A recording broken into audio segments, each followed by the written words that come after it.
Hello, fellow Redbirds. Welcome to Bird Fans Forever podcast number 31. If you're new to our channel, you should check out our @BirdFansForever Twitter account and follow to get our first notice of new videos that we publish. You can follow along there also for other information and fun polls. Our website is www.birdfansforever.com, and on there you can find our links to all episodes of our podcast across many different apps, Apple, Google, Spotify, and others, as well as a tab to access our videos on YouTube, where we are also called Bird Fans Forever. So dunk on the YouTube subscribe button and follow us on Twitter so you'll be the first to see new episodes and get other fun information from us. Our guest for today is Shawn Jeppson, who played for the Illinois State Redbirds from 1998 to 2002. We'll be right back with Shawn.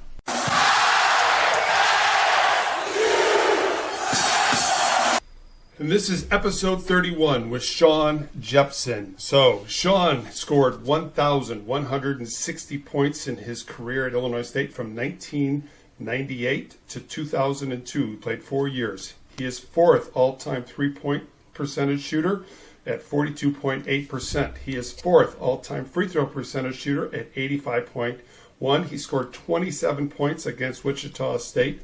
Shawn, how you doing, big man? I'm doing great. Thanks for having me on, guys. And it's been a long time. Looking forward to chatting for a little bit. Yep, love it. Love it. So I've got to know Shawn through the alumni stuff we've done. I got a couple good alumni shots of him with his teammates, Chad and Strandmark. And so we usually start with how'd you get the ISU, but this time we're going to want to talk about, since I insulted you, we want to talk about your high school and getting to the championship game 4 times in high school. Yeah. So let's go. Yeah, absolutely. So, we were chatting a little bit beforehand, but basically, we had a nice run there in high school. We were fortunate. We had about 3 or 4 years in a row where we had some really nice classes put together. And fortunately for my class, my particular senior class, once we were seniors, we were fortunate enough to make it not only once but twice in football and basketball down to the state championship game. So just a cool experience overall. Gave us a lot of memories, stuff that we still talk about to this day with our friends and our buddies and family members. And just overall, it gives you the experiences that last a lifetime. And fortunately for me, the basketball side of things, it really opened up some eyes. And, I had a couple nice games down at the state tournament my junior year. So, the recruiting trail kind of popped wide open right after that. And then my senior year was just kind of like an encore. So, So, Shawn, let's talk about nice games, your definition of nice games. So, the championship game, you scored 51 points, yes, sir. Right? So I think my senior year I scored 51 points the whole season. So 51 points is pretty good, especially in the championship game. And that game went into overtime. Yep. So talk about that. I mean, were you just in the zone? Like, did you just feel like everything was going to go in? Yeah, leading up to that, the tournament was set up a little bit different back when I was in high school. We had the back-to-back days where we went down Friday night. That was the Elite Eight. And then Saturday you played either the third-place game or the championship, depending on how you did in the first game. And, that first game, we had a little bit of nerves like anybody does. We snuck out with a victory that first year when I was a junior year. And, going into that second game, I think we ended up playing normal U-High from down there, actually. And they had a hell of a team. They had Jeremy Stanton and a couple guys. I think Hubbard was on the team, a couple guys that ended up playing in college. And I had a nice game against them. I can't remember exactly how many I had. It was upper 20s. And then, just leading into that championship game, we had a ton of momentum. Our confidence was up. I believe U-High might have been top 2 or 3 in the state at the time. And confidence booster, beating those guys going into that night game. And as far as that game goes, it's hard to describe. It really is. I mean, I came out and I believe I hit like maybe my first 4 or 5 shots. And it was one of those things where, it is like kind of being in a zone in a sense. And then you get fouled and you make some free throws. And before you know it, I wasn't even really paying attention to be honest. I didn't know what I had. 20-some points at half, 4 or 5 threes. Didn't miss a free throw, I don't think, until maybe like later in the game. Set some records throughout the course of the tournament. And it was just cool, man. It was, you could feel it, but you didn't really know it was, a happening, so to speak. And then, once overtime hit and I kind of glanced up at one point, I think I saw like 42 or 43 points, and I was like, darn, like we're right there, it's going to be all we can take to get to the championship. But, we had some guys foul out in that game, unfortunately. So it just kind of spilled over to me where I had the hot hand, and, it just ended up at that 51. It was pretty crazy, to be honest. Even after the game, it was hard to really fathom that that's what I ended with. But, unfortunately, we had a loss in that game, which hurts more than, hearing that you had 51 or 71 or any points, because you want the championship, and that's what the game's all about. So overall, cool experience, though, something I'll cherish forever.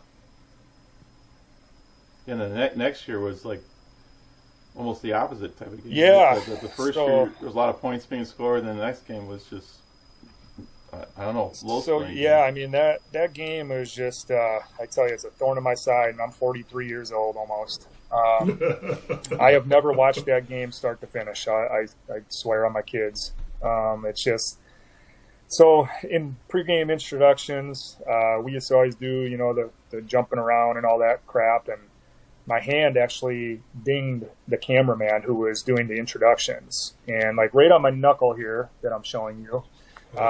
It didn't hurt. It just wouldn't stop bleeding. And, that was, of course, when if you had blood on your jersey or if you had blood anywhere, you couldn't come in the game. And, there wasn't really the glue and all the fun stuff that they have nowadays where you just kind of patch it up in 10 seconds and get back out there. So, craziest thing ever. I mean, it just it was a unfortunate scenario where I bumped into that guy, so I was kind of in and out of the game.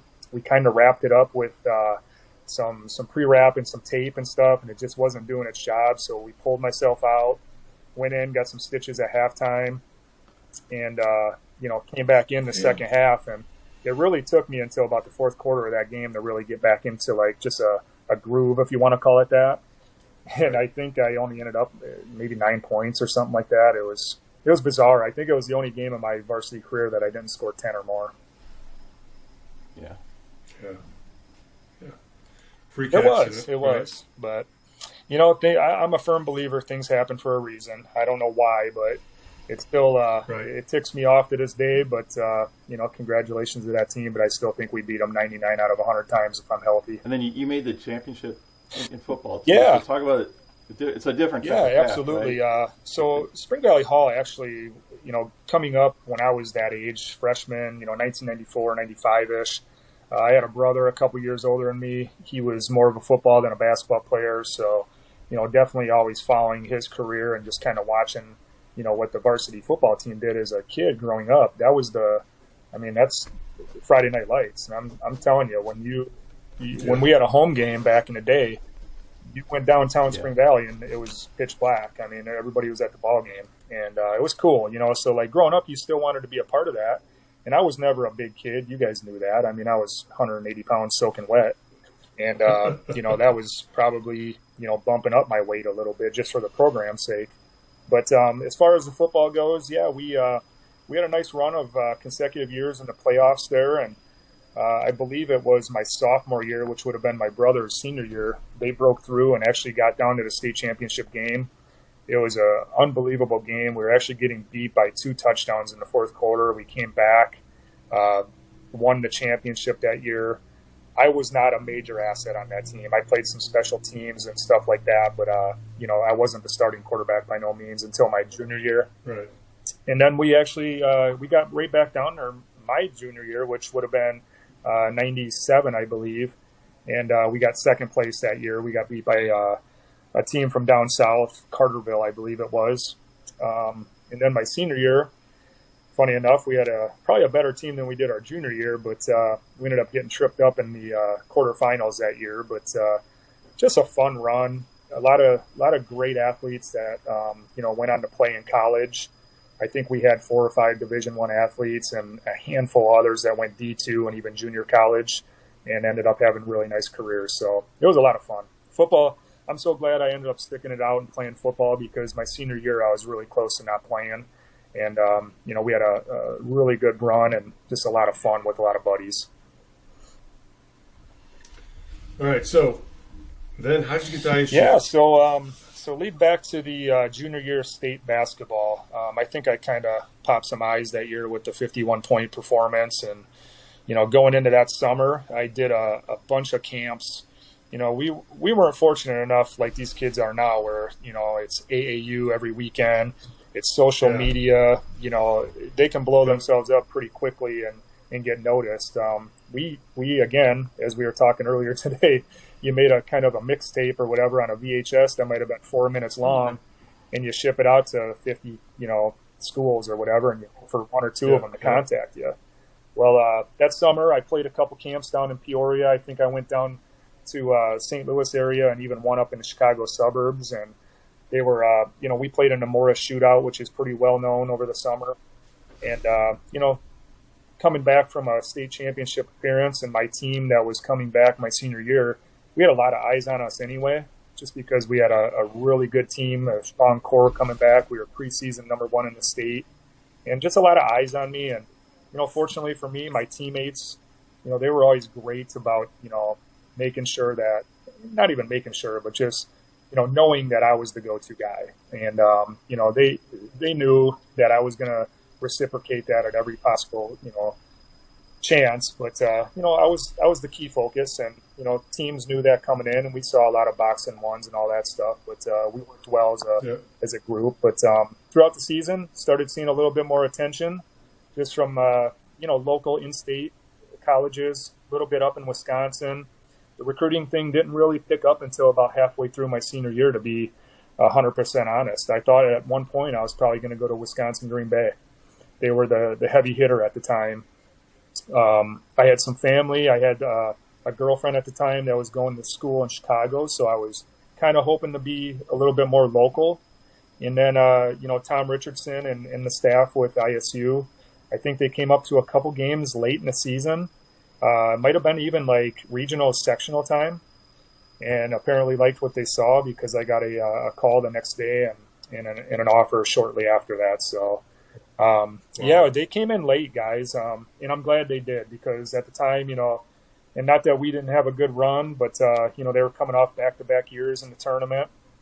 They had a great team, a great core of guys. I remember going down there on my visit, with a bunch of those guys, hanging out with them and, going to a game, and it was just a great atmosphere. I don't regret anything. That was the best decision in my life, was going down to Illinois State. So Stallings wasn't impressed with your quarterback? I don't think so. They didn't put you up the top of the list? I will say this much. They did give me a little bit of credit for being at least, tough to play football, but it wasn't for anything other than that.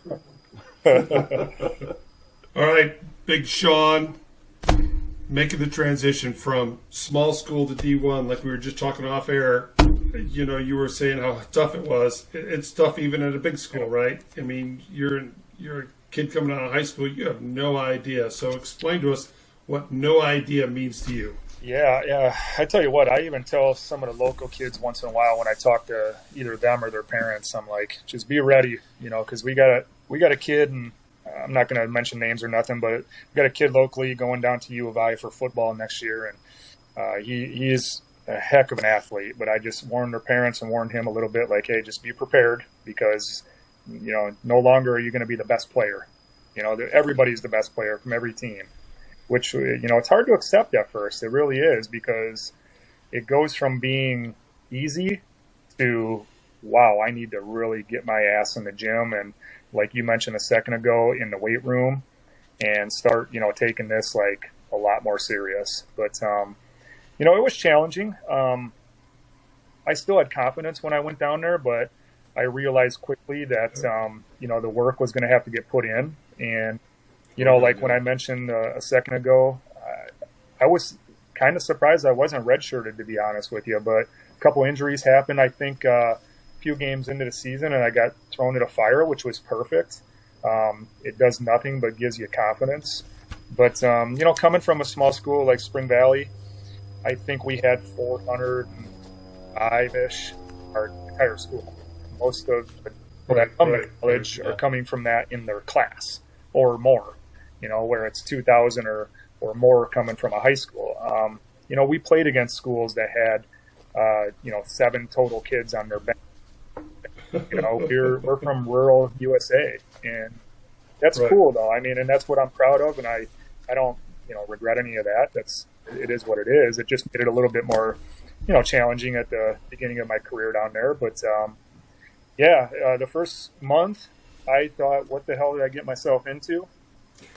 But, again, it was, the trial and error part of it was pretty cool to go through. It's frustrating at times. It's obviously challenging, like I mentioned.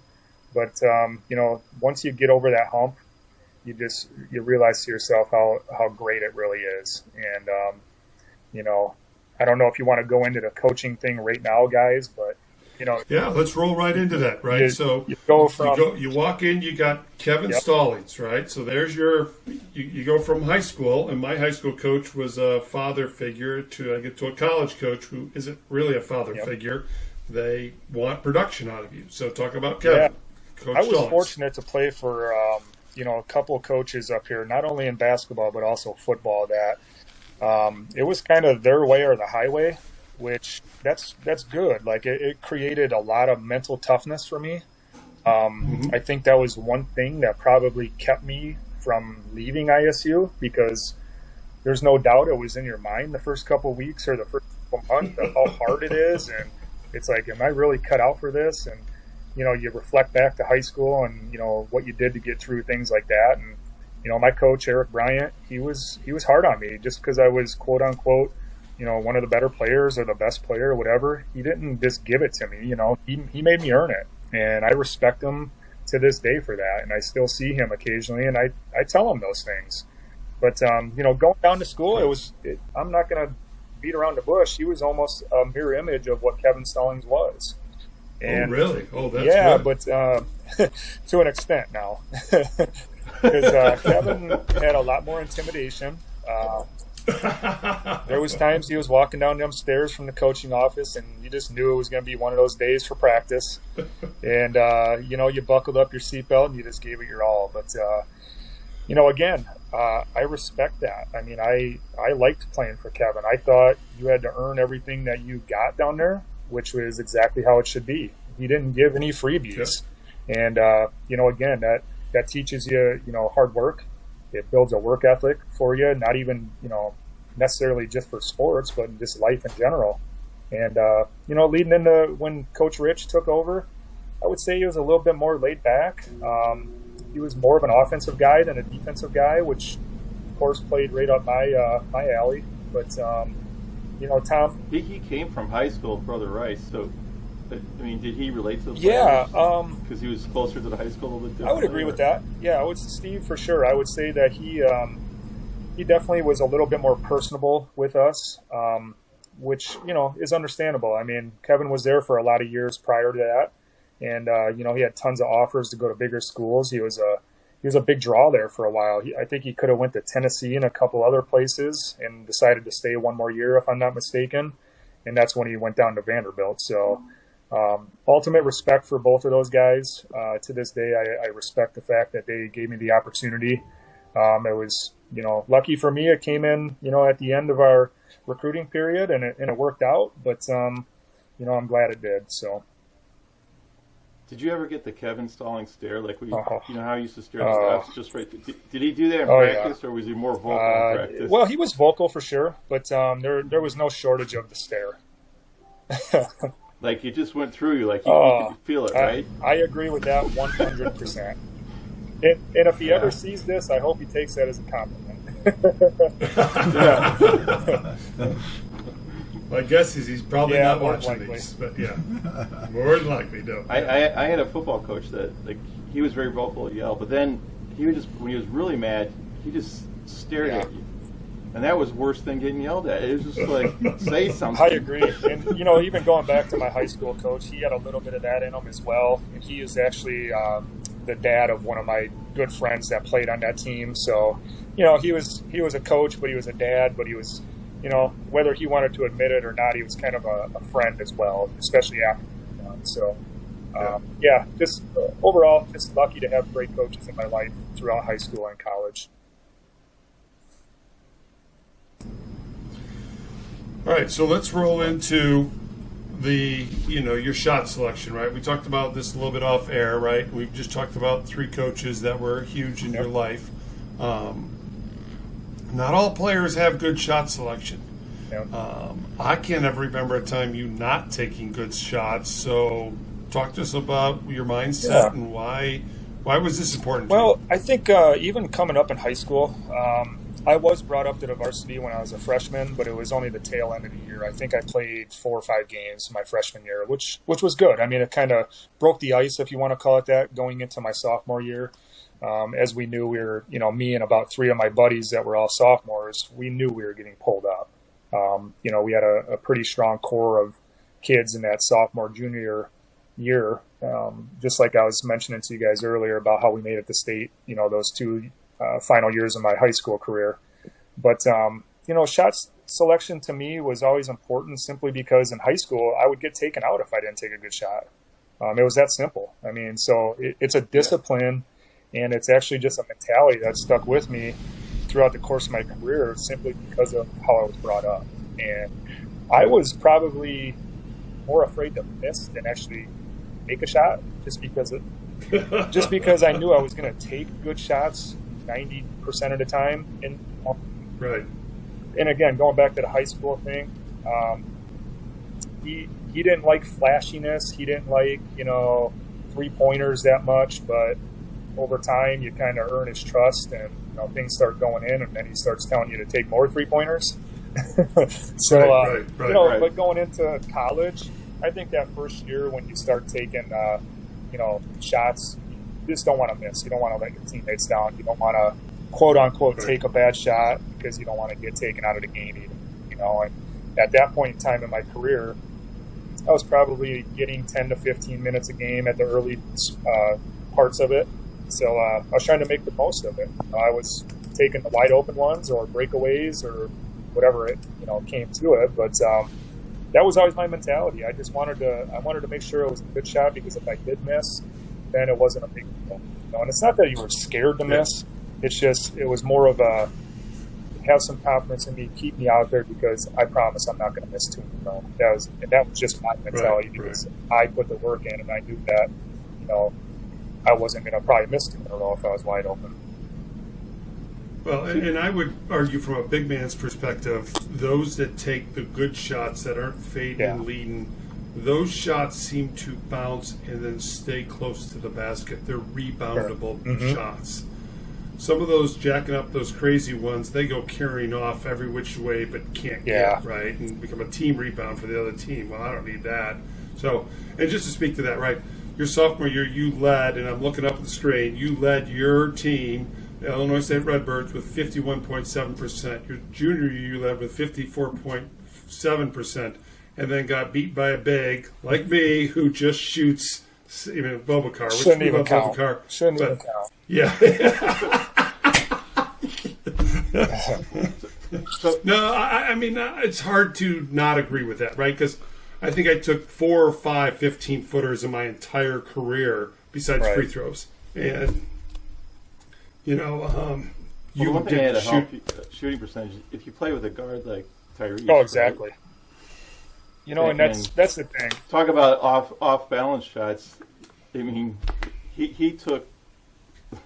He was different, right? And he would take those off-balance shots and all over the floor. But he also could make them too, though. Oh my God! No, he made it right. But there's a reason why he's got that many points as he's got. Yeah, right? No. To go to that point though, Steve. And this isn't. I know these questions are kind of directed to me personally, so I don't want to leave out teammates at all because without them, you don't have. I mean, if you want to call teammates, call them out, right? I mean, this is a great point because when Tyrese was on, the team and when he wasn't injured that last year, my life was simple. It was sit in a corner or sit on the wing, and if he didn't get to the hoop and lay it up, which he was great at, or get fouled, he would find me, and he was great at that. And he had this instinct and this ability to find me on the weak side, and all I had to do is step up and shoot a jumper. I mean, tell me how much easier your life can be if somebody's penetrating, drawing 2 or 3 guys, and you're just standing there shooting wide open threes. I probably should have made more of them. But it helps him too because so you guys were a perfect match in my opinion. Okay, because you open up the floor for him. Because if you're not a threat and you don't make those shots, and you made them at collapse high rate, down. okay, they collapse down. So you guys fit together really and well. it took, I'll be honest, like that freshman year, we didn't really click too well. My freshman year, that was. I think he was a redshirt freshman at the time. And then our sophomore year, it just started, it clicked, like you mentioned. I mean, we would be on opposite wings sometimes, and as you mentioned, they couldn't really sag off me when he was driving. And even sometimes when I got to the hoop, I mean, it was easy for me to kick out. And, he didn't miss too many wide open ones either. And, there's plenty of other guys on our team that, contributed to this, but boy, did he make life easy there for a while. Yeah, and he talked about you too in his episode, right? Episode 19. And so, you two were a great tandem. Oh, that's together. Well, I think the other thing that happened your junior year, right? You started, guys got a presence inside too. We did. So you see the difference now, right, in the record, right? So you got the outside shooting, you got someone that can create, penetrate, score at all three levels, and now you have the inside. Yeah, you bring in Boo. And the record. Yep, we brought in Boo that year, so we had a little bit of height finally. Shedrick. We had Randy as our facilitator, the point guard that year. Then we just had a deeper bench, which, we didn't have that our first 2 years, for my class, that is, my freshman and sophomore year. All right, Shawn, we were laughing off air about how my family paraded me around Southern, got nowhere. You said the same story, but for a really crappy university on I-74. Yes. The story is, so obviously, went down to ISU, and I have a relative that actually played down at Bradley. And once he heard that I committed down to Illinois State, he was less than pleased. I'll use that terminology. My great uncle, Raymond Mack, he played down at Bradley in the early 60s, I believe. And it's a fun story now to laugh about.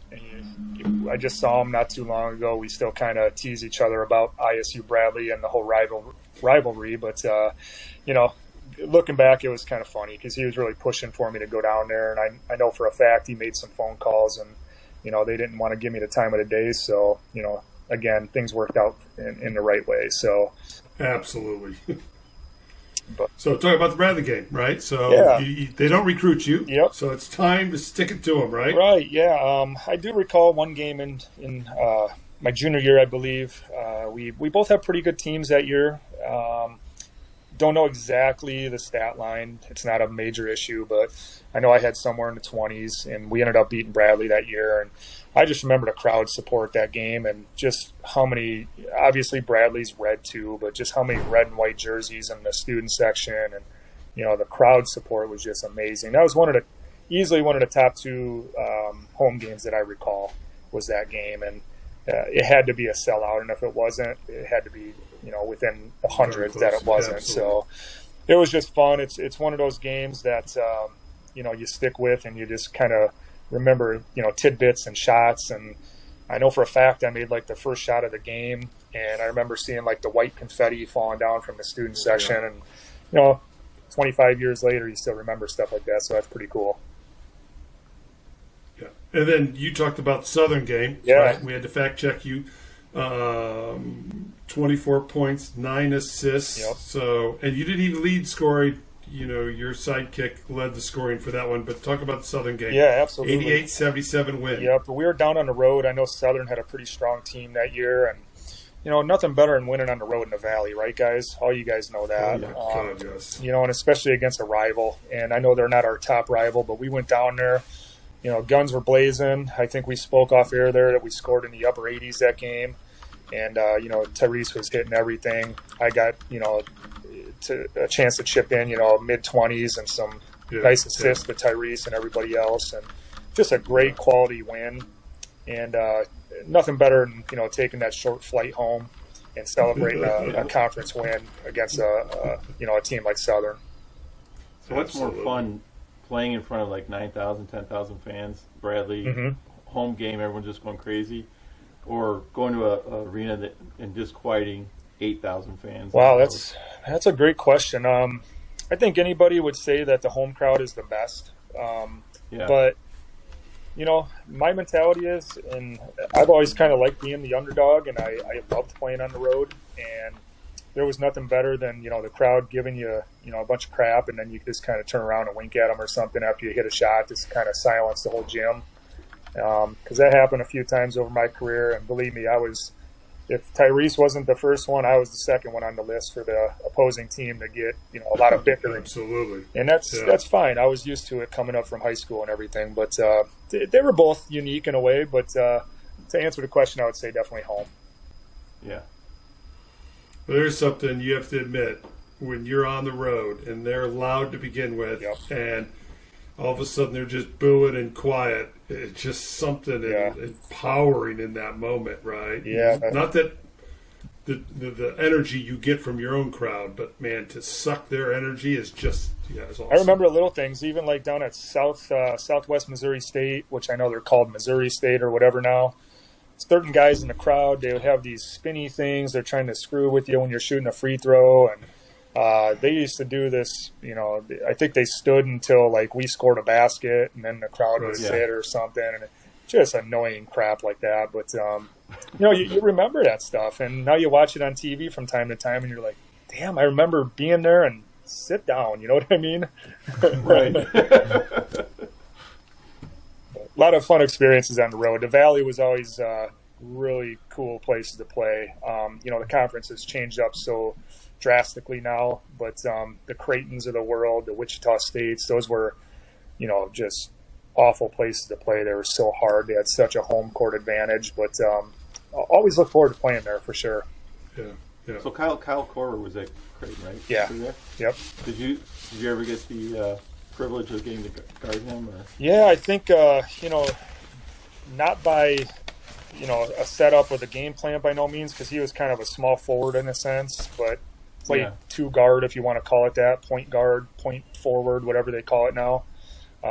Dude was unreal. I mean, I specifically recall the Missouri Valley tournament the last year that he was in college, him just coming over half court, 30, 35 feet, multiple times in a row. And it's like, now you see Steph Curry and these guys doing that. But, back then, 20-some years ago, nobody was doing that stuff.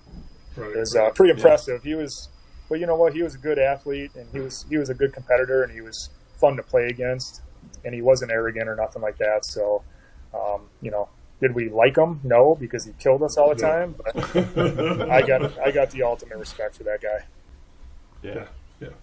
So there's an MVC three-point shooting contest. You or him are in the finals. Who's going to win? So and you're competitive, and there's no one in front of you. I'm an awfully confident guy, but I don't know if I could shoot against Kyle Korver when he gets hot, man. He was one of the best to lace him up as far as shooting threes, but I'd never count myself out, but I don't know if I'd give myself the nod. He played professionally, and I cheered for him when he was on the Bulls and everything else, but hell of a shooter. He really was. Yeah. Yeah. Were you a gym rat in high school, or? Yeah, I would call myself that. It's funny. I got two young kids now, and I kind of tell them stories about what I used to do when I practiced, and they kind of look at me funny, like they don't believe me. But we didn't have all the technology and all this stuff that the kids are spoiled rotten with these days. But our technology was, where are we playing the next game at? Like who's playing pickup or who's playing sandlot football or wiffle ball. That was literally our life. And, the older I got, I kind of specialized in basketball. But, there wasn't a day that I didn't have a basketball in my hands, especially when I was in high school and even my, 3 or 4 years down at ISU. There was, if I came home for the night, it was pick up at the Y. It was, 3-on-3 down at the park or something like that just to stay in shape. So, yeah, Did you eat Jimmy Chitwood where you're sitting out by the you grew up in a rural area. I did. Right? I did. Funny enough. You're out there shooting by yourself. Yeah, there was no doubt. My dad, so funny enough, our house, we were kind of like up on a hillside. And Mazzo can attest to this. He's been at my parents' house before. And, our driveway is, arched up. So if you missed badly, you were taking a hike after the ball pretty frequently. There you go. So it made you not miss very often, or at least have somebody rebound for you if you were smart enough. But then my mom and dad were gracious enough to put a hoop and a cement slab in the backyard, so it worked out a lot better for us. But yeah, there wasn't, and this is no lie. I don't say this to make it sound like it's some type of fairy tale or whatever. Like after games in grade school and that, my mom and dad were kind of hard on me. If I missed a couple free throws or an easy shot, I'd go out and shoot 50 free throws after we got home from the game in the pitch black. And that's no joke. But it makes you a better player, and it teaches you a work ethic. And I still have those, things that are with me to this day. Yeah, awesome. All right, so let's talk about the Drake game. Maz was on. We called out Maz a couple times during this episode. Maz was on episode 6. And he claims, this is Chad Mazanowski speaking, I'm speaking for him. He's a big like me, so I think I get a free pass on this.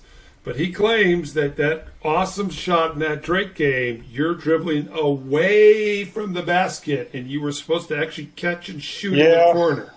So is Maz full of shit, or is that what not happened? Well, I'll be honest with you guys. I mean, the play was called up for exactly what he said. But if I recall, I mean, there was a little bit of I think the guy tried to switch or like step out or something, and an arm was in the way, or, half a body or whatever you want to call it, a leg. And when I received the ball, that was the initial play, was to, either take a dribble and try to get a quick shot off, or just get the handoff and jump up and shoot. And I don't exactly remember how many seconds. It wasn't many, maybe 3 or 4 seconds left on the clock. Right. And I just kind of took 1 or 2 more dribbles, and I had to kind of crown out, and it definitely wasn't how it was drawn up. How it went in and how it went in, that perfectly, I don't know. Did it feel good when it left the hand? As a shooter, when it leaves the hand, there's sometimes you're like, yeah, I got this. And there's other times when it leaves the hand, you're already calling off because it's off. I mean, I knew it was heading towards the right vicinity.